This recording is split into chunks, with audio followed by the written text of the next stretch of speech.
ओम शांति। उस लक्ष्य के समान लक्षण अगर हमें जीवन में लाने हैं तो उसके लिए आवश्यकता है सोमान को जीवन में अपनाने की। जितना ऊंचा सोमान हम अनुभव करते जाएंगे उतना लक्ष्य और लक्षण में समीपता और समानता की अनुभूति हमें होती रहेगी। क्योंकि हम देखते हैं ब्रह्मा बाबा ने जो इतनी श्रेष्ठ स्थिति, कर्मातीत स्थिति प्राप्त की थी, उसका मूल आधार था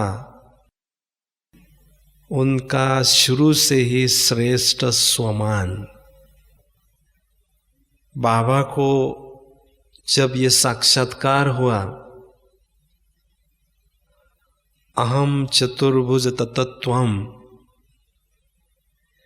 कि मैं ही विष्णु बनने वाला हूँ, मैं ही नारायण बनने वाला हूँ, उस स्वमान से बाबा जीवन में नारायणी नशा अनुभव करते थे और उसके आधार पर बाबा बहुत शीघ्रता से अपने लक्ष्य की ओर अग्रसर होते गए, जिसका जिक्र बाबा ने भी मुरली में किया था कि चलते फिरते बाबा एकदम विदेही नजर आते थे, फरिश्ता स्वरूप में नजर आते थे। लेकिन शुरुआत जो बाबा ने की है वो श्रेष्ठ सोमान से, क्योंकि ब्राह्मण जीवन में श्रेष्ठ सोमान से हमें वैयक्तिक बहुत कुछ लाभ होते हैं। सबसे पहला लाभ है कि श्रेष्ठ सोमान से मन और बुद्धि ईश्वरीय नशे में हमेशा झूमती रहती है। भरपूर नशे का अनुभव हम करने लगते हैं और योगाभ्यास में जब मन और बुद्धि नशे से और खुशी से भरपूर होती है तो परमानंद, परमात्म मिलन में हमें अनुभव होता है। योग के बहुत गहन और सुंदर अनुभव हमें योगाभ्यास में होने लगते हैं। दूसरा श्रेष्ठ सोमान का लाभ है कि ब्राह्मण जीवन में जो रियल और रॉयल संस्कार हमारे दैवी हैं, वो संस्कार सहज ही हम अपने जीवन में धारण करने लगते हैं।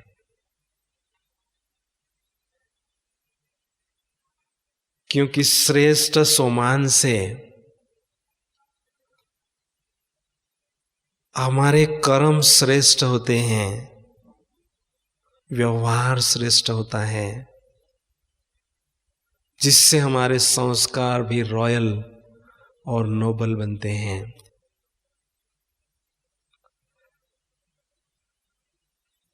तो जितना ऊंचा सोमान उतने ऊंचे रॉयल संस्कार हमारे जीवन में स्वतः ही हम अनुभव करते हैं। तीसरा लाभ है कि श्रेष्ठ सोमान से हमेशा हम माया से बचकर रहते हैं, माया से सेफ रहते हैं।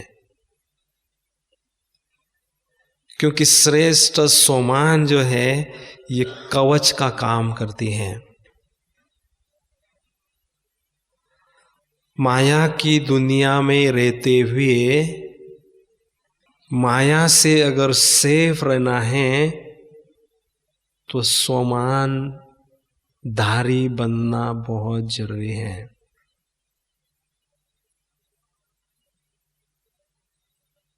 चौथा लाभ है श्रेष्ठ सोमान से चित्त की वृत्तियां शांत रहती हैं, जिससे हमारी एकाग्रता सहज बढ़ने लगती है। और एकाग्रता के आधार पर ही हमें योगाभ्यास में गहन अनुभव होते हैं। जितनी एकाग्रता हमारी योग साधना में होगी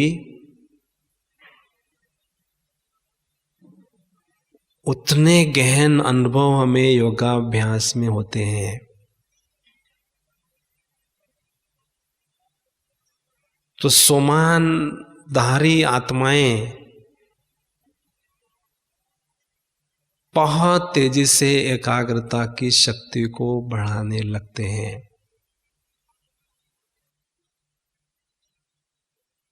पांचवा लाभ है श्रेष्ठ सोमान से आत्मा की जो सुषुप्त शक्तियां हैं, सोई हुई जो शक्तियां हैं, वो जागृत होने लगती है, वो जग जाती हैं। और जितना हम उसका प्रयोग अपने जीवन में करते जाते हैं उतना उन शक्तियों की वृद्धि हमें अपने जीवन में अनुभव होने लगती है। हर आत्मा में अथाह शक्तियों का भंडार छिपा हुआ है।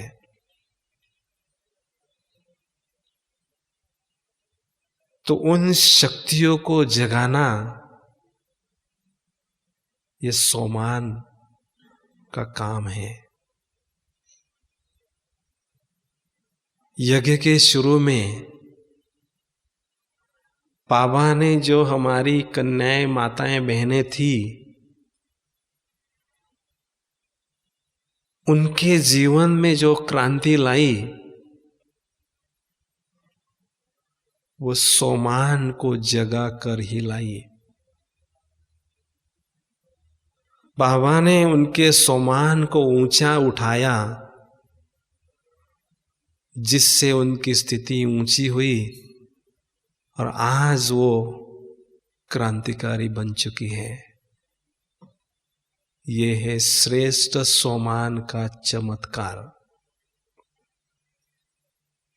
दूसरा लाभ इसका ये है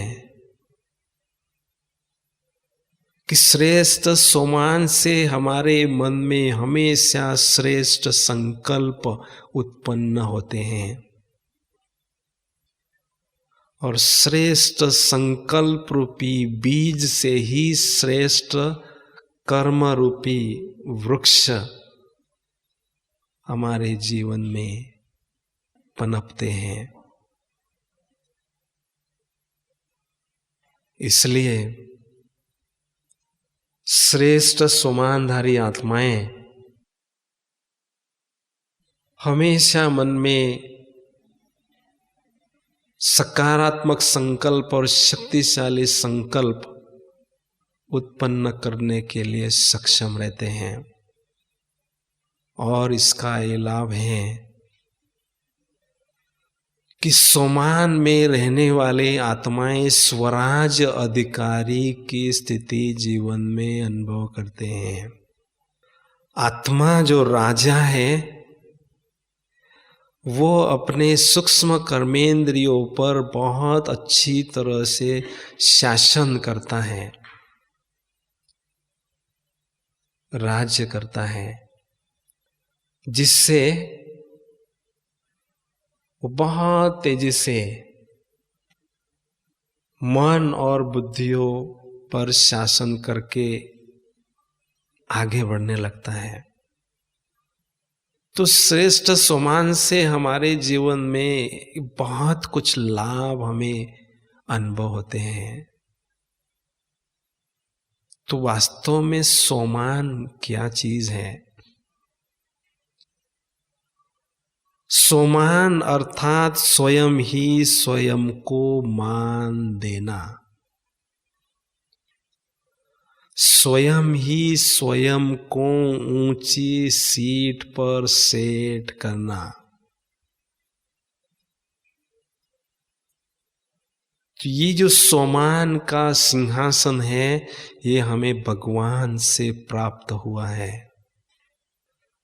तो भगवान से जो मिला हुआ संगम युग पर सिंहासन है, उसको हमें किसी भी हालत में छोड़ना नहीं है। बड़े ठाठ से, बड़े मस्ती से इस सिंहासन पर बैठकर स्वराज अधिकारी बनना है। लेकिन जब हमारे जीवन में ऐसी विपरीत परिस्थितियां आती हैं, ऐसी कुछ समस्याएं आती हैं, या कोई व्यक्ति हमारा अपमान करता है, तो उस समय हम इस सिंहासन को चीज छोड़कर नीचे आते हैं। जब हम इस सिंहासन को छोड़कर नीचे आते हैं तो माया हमारा अपमान भी कर सकती है। तो संगम युग में हमें एक दृढ़ संकल्प करना है, किसी भी कीमत पर मुझे ये आसन छोड़ना नहीं है। क्योंकि जब ये आसन हम छोड़ते हैं तो हीन भावना के शिकार हम बन जाते हैं। और हीन भावना ये सबसे बड़ी बाधा है हमारे जीवन में। Inferiority complex is the biggest obstacle in our spiritual path. जब तक इस हीन भावना को हम नहीं हटाते हैं, तब तक आगे हम नहीं जा सकते हैं। तो हमें ये जानना है कि सोमान के सिंहासन से हम कैसे नीचे उतरते हैं। बाबा हमें बहुत ऊंचे सोमान पर बिठाते हैं, लेकिन हम उस ऊंचे सोमान की सीट पर लंबे समय तक बैठ नहीं पाते हैं। क्या उसका कारण है? बाबा चाहते हैं मेरा हर बच्चा जो है बहुत मस्ती में रहें, श्रेष्ठ सोमान में रहें। हम भी चाहते हैं, लेकिन हम उसमें टिक नहीं पाते हैं। उसका कारण ये है कि 2500 साल तक हम माया की जेल में गुलाम बनकर रहे हैं, जिससे आत्मा में कूट कूट कर हीन भावना भरी पड़ी है। तो वो हीन भावना हमें सोमान की सीट पर बैठने नहीं देती है, बार बार हमें नीचे लाती है। तो ये लंबे समय का हमारा संस्कार है अधीनता का। तो अधीन जो आत्माएं होते हैं वो अधिकारीपन की स्थिति अनुभव करना मुश्किल अनुभव करते हैं। दूसरा कारण है बार बार देह अभिमान में आने से हम सोमान की सीट को छोड़ते हैं। क्योंकि देह अभिमान में आते हैं तो ऑटोमेटिक हमारी बुद्धि और मन जो है इस देह की दुनिया में प्रभाव में आती है, जिससे हम उस सिंहासन को छोड़कर नीचे आते हैं। तीसरी बात है, दूसरों को सदा देखते रहने की आदत हमें इस सीट पर नहीं बैठने देती है। जब हम हमेशा दूसरों को देखते हैं, उससे हमारा ध्यान उन पर जाता है और स्वयं से हट जाता है। जब हमारा ध्यान दूसरों पर जाता है और स्वयं से हट जाता है, जिससे ऑटोमेटिक उस सीट से हम नीचे आ जाते हैं, गिर जाते हैं। दुनिया में एक्सीडेंट भी क्यों होते हैं? जब रास्ते चलते हुए दूसरों को देखते हैं, ध्यान दूसरी तरफ जाता है तो ऑटोमेटिक दुर्घटना होती है। जो हीरो एक्टर होते हैं वो कभी भी दूसरों को नहीं देखते हैं। हीरो एक्टर अर्थात जिनका अपने पर पूरा ध्यान होता है, जिससे वो जो एक्टिंग करते हैं वो हीरो की तरह अर्थात एक्स्ट्रा ऑर्डिनरी एक्टिंग करते हैं, इसलिए वो हीरो एक्टर कहलाते हैं। तो दूसरे को देखने की आदत को हम खत्म करें।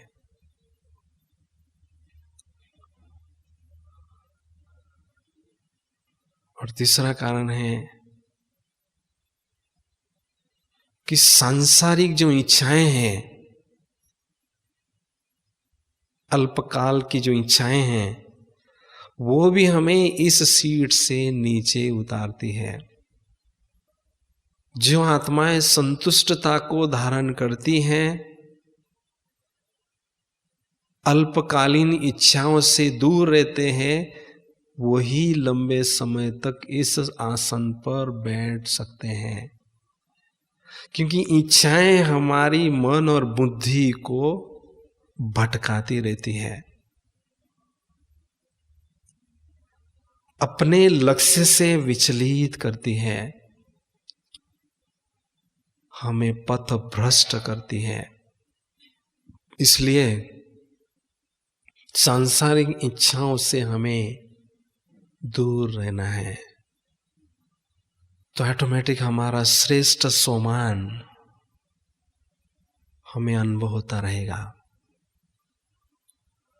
और आखिरी कारण ये है कि जब हमारे मन और बुद्धि में पुराने विकारों के या पुराने संस्कारों के जो अंश हैं, जब मन के स्क्रीन पर वो अंश दिखाई देते हैं विकल्पों के रूप में या व्यर्थ संकल्पों के रूप में,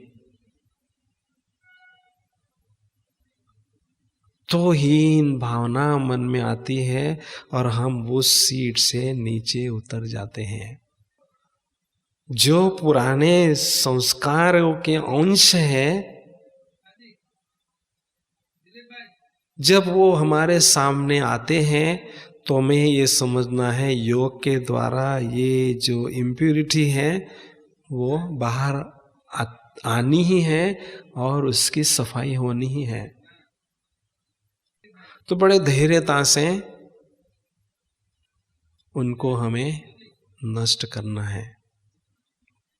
अभी सवाल ये उठता है, ऐसे श्रेष्ठ आसन पर हम बैठना चाहते हैं तो उसके लिए कौन सी धारणाओं को, कौन सी बातों को जीवन में अपनाना जरूरी है? क्योंकि ये बहुत महत्वपूर्ण बात हमारे अलौकिक जीवन में है। इसलिए निरंतर इस श्रेष्ठ सोमान के सिंहासन पर अगर बैठना चाहते हैं तो कुछ एक बातों पर हमें ठोस अभ्यास करना होगा। सबसे पहली बात है, हर दिन अमृत वेले हमें ऐसा अनुभव करना है कि स्वयं भगवान ब्रह्मा के तन में अवतरित होकर मेरे सामने खड़े हैं और मुझ आत्मा को सोमान के सिंहासन पर बिठा रहे हैं। जैसे किसी का बर्थडे होता है तो माँ बाप उसको आसन पर बिठाते हैं, उसको तिलक विधि करते हैं, ताज पहनाते हैं, खुशियाँ मनाते हैं। तो ऐसे बाबा मुझे श्रेष्ठ सोमान की सीट पर स्वयं बिठा रहे हैं और बहुत सुंदर विजय का तिलक आत्मा पर लगा रहे हैं, स्वयं भगवान लगा रहे हैं। तो जब वो प्रैक्टिकल आप अनुभव करेंगे तो सारे दिन भर में आपको बहुत सुंदर सोमान अनुभव होता रहेगा कि भगवान के द्वारा मुझे ये विजय का तिलक लगा हुआ है। आपको सारे दिन भर में एक अलौकिक मस्ती, एक अलौकिक नशा अनुभव होता रहेगा। दूसरी बात है कि जो भी हमें बाबा मुरली में ईश्वरीय नशे के पॉइंट्स बताते हैं, उन पॉइंट्स को हमें दिल से स्वीकार करना है, एक्सेप्ट करना है। कई बार क्या होता है कि बाबा बहुत ऊंचा सोमान हमें देते हैं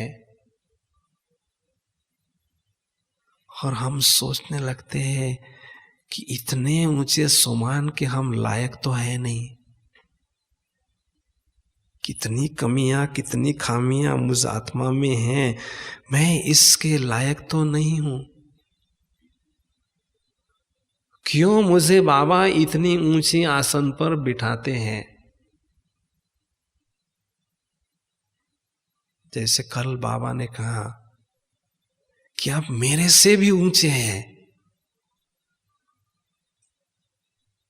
आपको संकल्प चला होगा कि भगवान से तो हम ऊंचे नहीं है, क्यों बाबा ऐसा कह रहे हैं? फिर बाबा ने कहा कि आप मेरे सिर के ताज हो।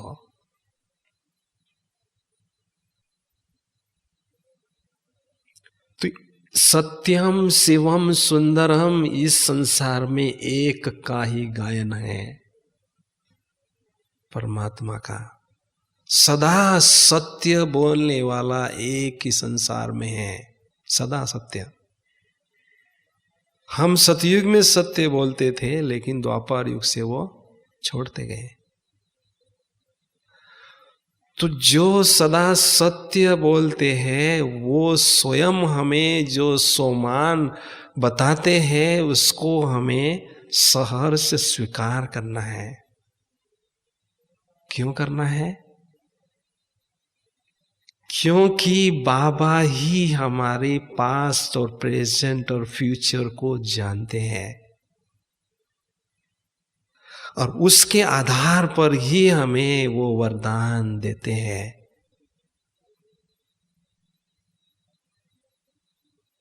तो उस वरदान को, उस सोमान को जो आत्माएं निस्संदेह स्वीकार करते हैं, अपने गले की माला बनाते हैं, अपने गले में पहनते हैं, अर्थात स्मृति में धारण करते हैं, वही आत्माएं आगे बढ़ती है। क्यों आगे बढ़ती है? क्योंकि उस सूक्ष्म धारणा के साथ बाबा का आशीर्वाद, बाबा की दुआएं हमें मिलती हैं, जिससे उस धारणा को हम सहज रीति से जीवन में अपनाने में सफल होते हैं। क्योंकि बाबा जब मुख से हमें वरदान देते हैं तब नैनों से हमें उस वरदान को धारण करने के लिए शक्ति देते हैं। अगर उस वरदान को हम स्वीकार नहीं करते हैं तो जो परमात्मा से शक्ति हमें मिल रही है उसका हम पूरा लाभ नहीं उठाते हैं, जिससे हमारी उन्नति आगे नहीं बढ़ती है। इसलिए हमें उस चांस को छोड़ना नहीं है। इसलिए जो भी बाबा ने सोमान के पॉइंट्स, ईश्वरीय नशे के पॉइंट्स हम बच्चों के लिए दिए हैं, उनको एक एक को स्मृति में रखना है और उसको अनुभव करना है और उन सोमान की माला हमारे गले में पहनना है। क्योंकि सोमानधारी ही श्रेष्ठ स्थिति के अधिकारी बनते हैं। तो जितनी बड़ी माला हमारी सोमान की हम पहनेंगे उतनी ऊंची स्थिति हमारी ऑटोमेटिक हम अनुभव करते रहेंगे।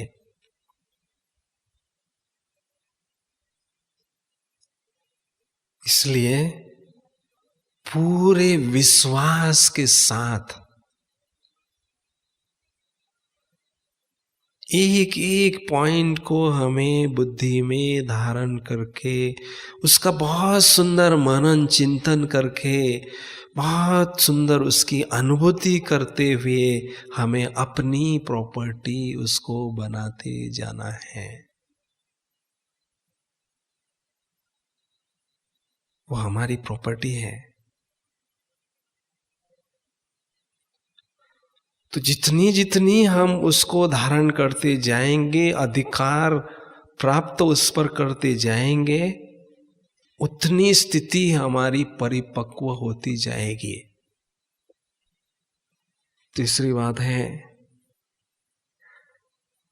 कि इस सीट पर अगर हम सेट होकर रहना चाहते हैं तो बाबा जो हमें इतना ऊंचा ज्ञान देते हैं उस ज्ञान का मनन चिंतन हम बढ़ाते चलें। क्योंकि ज्ञान की जो हाईएस्ट अथॉरिटी हम बच्चों को बाबा से मिली है, उस अथॉरिटी को हमें अपने जीवन में अनुभव करना है कि मुझ आत्मा के पास में इतनी हाईएस्ट ज्ञान की अथॉरिटी है। तो मनन चिंतन से वो अथॉरिटी अनुभव होती जाएगी जो हमें उस आसन पर बिठा देगी। दुनिया में बड़े बड़े लेबोरेटरीज हैं, बड़े बड़े लोग बहुत रिसर्च कर रहे हैं, सृष्टि की आयु कितनी है, कल्प वृक्ष की आयु कितनी है। कई ऐसे कंसेप्ट हैं, उनका रिसर्च करने के लिए माथा खपा रहे हैं, फिर भी उनको उससे कुछ प्राप्ति नहीं हो रही है। और बाबा ने हमें इन सभी कंसेप्ट्स को बहुत सहज रीति से स्पष्ट किया है श्रेष्ठ ज्ञान के रूप में। वो हम बच्चों के पास है। गीता का ज्ञान दाता कौन है, कितने फिलोसोफर हैं, कितने रिसर्च स्कॉलर हैं, नहीं खोज कर पा रहे हैं।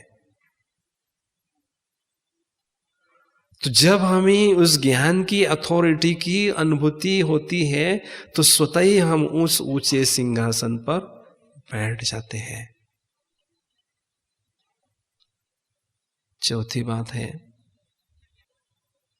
सदा इस सिंहासन पर अगर हम बैठना चाहते हैं तो जो भी हमें आज तक भगवान से प्राप्तियां हो चुकी हैं वो प्राप्तियों की लिस्ट हमारे दिल और दिमाग में छपी होना चाहिए। हम अकेले नहीं हैं, हम साधारण नहीं हैं, हमारे पास में बहुत कुछ प्राप्तियां, अविनाशी प्राप्तियां भगवान से हमें मिली हुई हैं।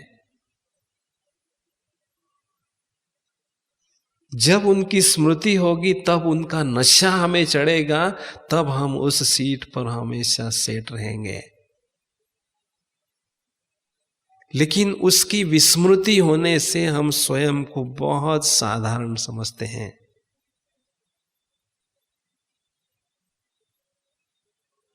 पवित्रता की सबसे दुनिया में जो हाईएस्ट अथॉरिटी है वो हमारे पास है। संसार की जो हाईएस्ट सुप्रीम अथॉरिटी है वो हमारा बाप बन चुका है। उसकी छत्र छाया में हम पल रहे हैं। वो बाप बनकर हमें चला रहा है, पला रहा है। वो खजानों से हमें संपूर्ण कर रहा है, संपूर्ण कर रहा है, भरपूर कर रहा है। शक्तियों के, ज्ञान के, गुणों के सर्व प्रकार के खजाने हमारे पास हैं। तो जब वो प्राप्तियां बुद्धि में होंगी, स्मृति में होगी, तो वो स्वतः ही चेहरे पर आएंगी। अगर स्मृति में नहीं होगी तो चेहरा गरीब दिखाई देगा। इतने सर्वोच्च सत्ता के हम बच्चे और चेहरा हमारा एकदम गरीब दिखाई दे, शोभा नहीं देता है। हमारा चेहरा हरा भरा हो, संपन्न हो, स्पिरिचुअलिटी की ग्रीनरी हमारे चेहरे पर दिखाई दे, तो वो तब होगी जब हमारी इस बुद्धि में प्राप्तियां हमेशा घूमती रहेगी।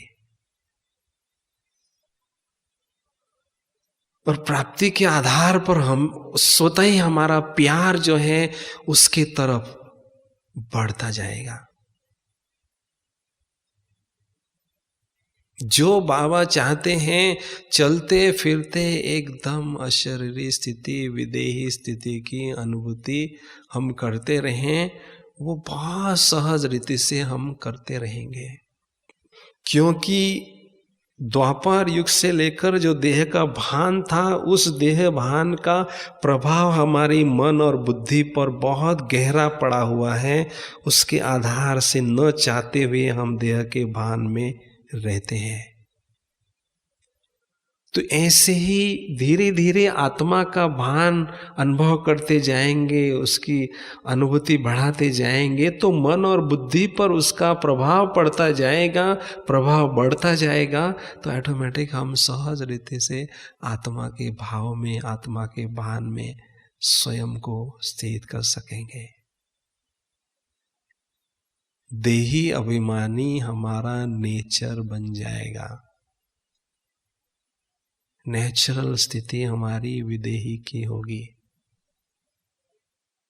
लेकिन स्व और मान, ये समान शब्द दो शब्दों से जुड़ा है। स्व अर्थात आत्मा, मान अर्थात रिस्पेक्ट। ये दोनों शब्द जब साथ में अनुभव करेंगे तो स्वतः ही हम देही अभिमानी स्थिति में नेचुरल स्थित अनुभव करेंगे। बाबा ने कहा आपकी नेचुरल जो देही अभिमानी स्थिति है वो नेचर के रूप में बन जाएगी, तो ये नेचर बदल जाएगा, प्रकृति परिवर्तन हो जाएगी। लेकिन हमें अपनी नेचर को रियल बनाना है, ओरिजिनल बनाना है।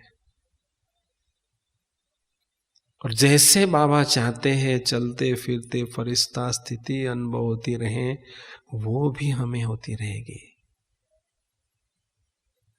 मुझ आत्मा ने एक बहुत सुंदर लाइट की ड्रेस, चमकीली ड्रेस पहनी हुई है। प्रकाश पुंज की कायाधारी मैं आत्मा हूं। चलते फिरते उठते बैठते हमें स्वतः ही वो अनुभूति होती रहेगी।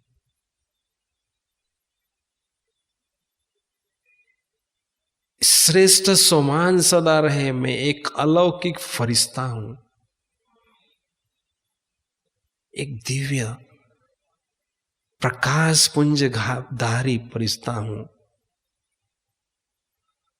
तो चलते समय ऐसा श्रेष्ठ सोमान अगर हमें बुद्धि में होगा तो ऑटोमेटिक हमारी वो लाइट और माइट की फरिश्ता स्थिति हमें अनुभव होगी, देखने वालों को भी अनुभव होगी।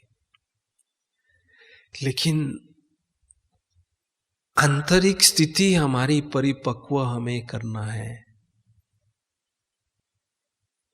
रोम रोम में ईश्वरीय नशा भरा हुआ हो, आत्मा के नस नस में वो नशा भरा हुआ होगा तो ऑटोमेटिक ये स्थिति हमारी विदेही स्थिति या फरिश्ता स्थिति बहुत ही सहज हमें अनुभव होती जाएगी। तो लगन भी हमारी बढ़ती रहे और ईश्वरीय नशे की अगन भी हमारी बढ़ती जाए तो ऑटोमेटिक योग की अग्नि प्रज्वलित होती जाएगी।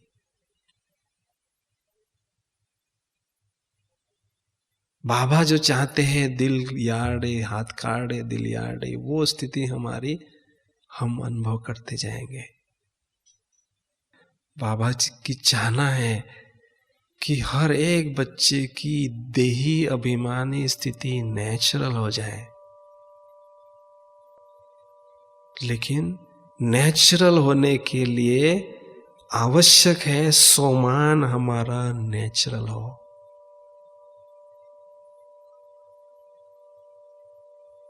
अलौकिक नशा हमारा नेचुरल हो।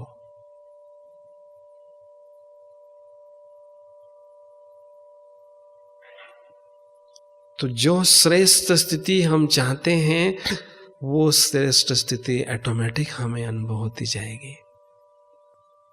इसलिए हमें विशेष ध्यान देना है कि सोमान की जो माला है हमारे गले में हमेशा पड़ी हुई रहे। यही सोमान की जो माला है आत्मा की पहनी हुई, वही वैजयंती माला में हमें पिरोएगी। विजयी स्थिति की अनुभूति करते करते हमें वैजयंती माला में पिरोएगी। इसलिए निरंतर हमें इस सीट पर सेट रहना है।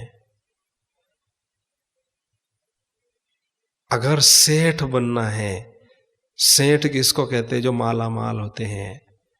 अगर सेठ बनना है आध्यात्मिक जीवन में तो इस सीट पर हमें सेट रहना है, सोमान की सीट पर।